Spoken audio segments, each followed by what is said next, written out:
আসসালামু আলাইকুম, বার্ডশেলটিপস আপনাদের সবাইকে স্বাগতম। তো ভিউয়ার্স, অন্যান্য দিনের মতো আজকেও কোনো টপিকস নিয়ে এসেছি। তো ভিউয়ার্স, আজকের টপিকস হচ্ছে পাখি কোন মাসে ভালো ডিম বাচ্চা করে। তো অনেকে প্রশ্ন করে, তো চলুন আজকে সেই টপিকস নিয়ে আলোচনা করব। আসলে পাখি কোন মাসে ভালো ডিম বাচ্চা করে এমন তো বিষয় নাই, তো তার উপরেও আজকে কিছু আলোচনা করব সেটা নিয়ে। তো চলুন, পাখি আসলে সাধারণত গরম থেকে যদি শীতকালে পাখিকে ব্রিডিংয়ে দেন, তো এই টাইমটায় আপনারা ভালো ফল পাবেন, ভালো ডিম বাচ্চা হবে। তো আরেকটা বিষয় হচ্ছে পাখিকে ভালো সিড মিক্স দিন। আপনার এই পাখি ভালো সিড মিক্স পেলে অবশ্যই আপনাকে ডিম বাচ্চা দিবে।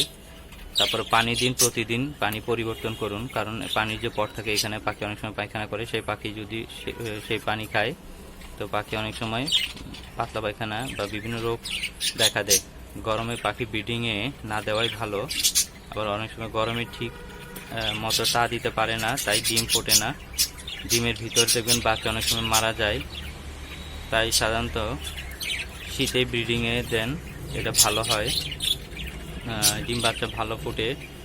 আর পাখিকে অবশ্যই ব্রিডিং কোর্স করান, পাখির খাঁচায় মিনারেল ব্লক দিয়ে রাখেন, শাকসবজি দিন দু একদিন পর পর, এগ ফ্রুট সফট ফুড, সেটা তো আরও অনেক উপকারী। পাখিকে সপ্তাহে 2 থেকে 3 দিন এগ ফ্রুট সফট ফুড দিন। পাখির যত্ন নিন, পাখি আপনাকে ভালোবাসা ফিরিয়ে দিবে, ভালো ডিম বাচ্চা করাবে। আর পাখি সাধারণত হচ্ছে শখের জিনিস, এই পাখিকে আপনি যেভাবে যত্ন নেবেন ঠিক ওইভাবে যত্ন ফিরিয়ে দিবে, ভালো ডিম বাচ্চা দিবে। তাই যে বিষয়গুলো বলেছি, যে ভালো সিড মিক্স দিন, প্রতিদিন পানি পরিবর্তন করে দিন, কারণ ওই পাখিকে ব্রিডিংয়ে দিবেন না।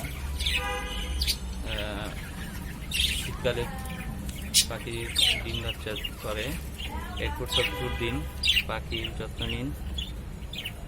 তো আজকের ভিডিও পর্যন্তই, নেক্সট দেখা হবে অন্য কোনো টপিকসে। তো সবাই ভালো থাকবেন।